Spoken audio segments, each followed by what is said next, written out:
Welcome into Factfinder Investigates. I'm Dylan Domingue. We are continuing our coverage into the deadly collision involving Wichita's Flight 5342. This week, the U.S. government admitting the FAA and the Army played a role in causing January's deadly midair collision between the plane and a military Black Hawk helicopter. That crash killed 67 people. The government's admission of negligence comes as a response to the first lawsuit filed by one of the victims' families. The family argued the government is liable, partly because the air traffic controller violated procedures that night. The FAA responded Wednesday saying the crash was tragic and adds it has also led to greater reforms. The DCA tragedy and the government shutdown were defining moments for the FAA this year. They exposed vulnerabilities, but they also drove action, and they sharpened our focus. Also this week, the U.S. Senate passed the Rotor Act. It was proposed after the Flight 5342 crash. The measure tightens the rules for military aircraft and requires all civil and military aircraft to equip and receive ADS-B broadcasting signals. It also gets rid of a loophole for military helicopters to fly in D.C. without broadcasting their location. The House will now vote on the Rotor Act. The city of Salina will appeal a judge's ruling in a case involving the Cozy Inn, seeking a clear definition between signs and murals. The city tried to stop the Cozy Inn from completing the mural, saying it violated the city's rules on signage, and the Cozy Inn sued last year, saying the city violated the First Amendment rights. A judge ruled in favor of the Cozy Inn last month.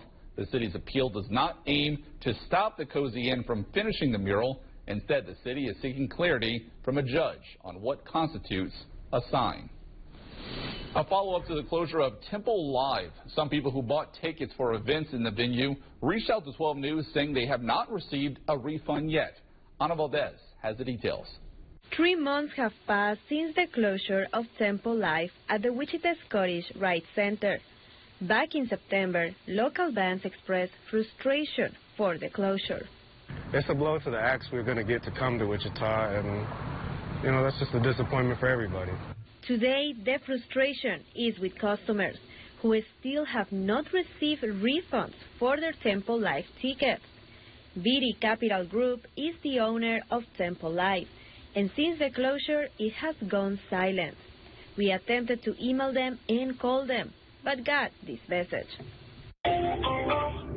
The wireless customer you are calling is not available.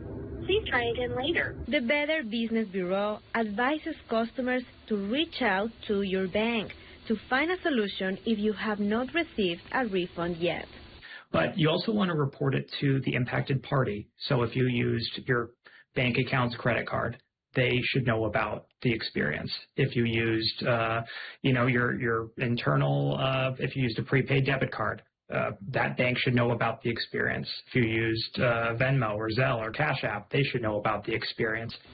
They say it's important to be aware of scammers who might take this as an opportunity to make you fall for it, promising refunds or a quick solution. We hear all the time from people who are scammed by ads that were placed on Instagram, or people who got an email that was allegedly this company. They were just impersonating that company, and they had no interest in actually making good for the consumer. The BBB says it's important to not stay quiet in this situation, even when the organization is not responding anymore.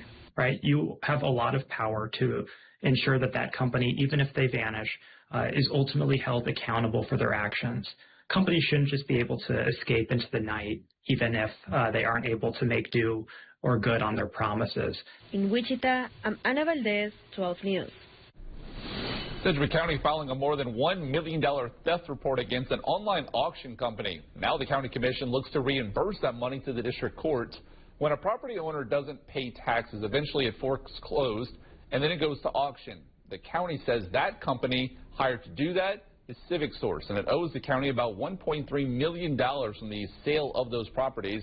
But that money is supposed to go to the district court, which holds the money and then pays any party who is owed.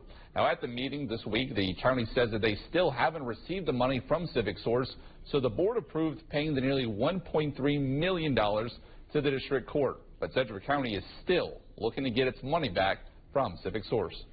We wanted to make sure that those that entered into a transaction in good faith, that we were making them whole while we worked on the backside with Civic Source to make sure that we were paid in due time. Now, that theft has been reported to local and federal law enforcement agencies, and the county says it is still looking at all legal remedies to recover those funds. We did reach out to Civic Source for comment, but have not heard back. A Southwest Kansas county unable to conduct official business after 3 county commissioners resigned. It happened in Seward County at this week's commission meeting. Tammy Sutherland, Abbott, Scott Carr, and Persephone Fuller all resigned. Sutherland Abbott says the decision came down to public scrutiny. In September, all 3 who resigned voted to increase the mill levy by nearly 14 mills. They say this was to avoid layoffs at the county, but people in Seward County were not happy with that vote. There was a vote taken in September. Okay. And the community was not happy, but they also did not understand. We had been ridiculed, mocked, cartoons drawn about us. It's pretty pathetic when the 3 of us in that aspect were givers to this community. Now, once the governor accepts the resignation letters, the county has 21 days to fill the 3 vacant seats. The local GOP committee will handle those appointments.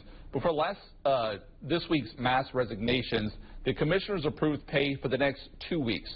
Future pay may still be uncertain until the vacant seats are filled because pay requires a vote by the full commission. A Factfinder alert so you don't fall for it. A Wichita sports collectible store warning buyers about fake items flooding the market. Oliver Sports says they're seeing more and more counterfeit collectibles. And in many cases, the sellers don't even realize that they are fake. The store is urging buyers to be careful with anything labeled authentic. Make sure you do your due diligence. Make sure you do your research.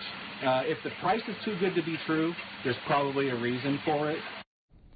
Oliver says if you're not sure whether a signature is real or not, bring it into the store and they'll help you figure it out. So to come, we can get an update on the potential future of the Chiefs in Kansas. More on a big meeting in Topeka this week coming up.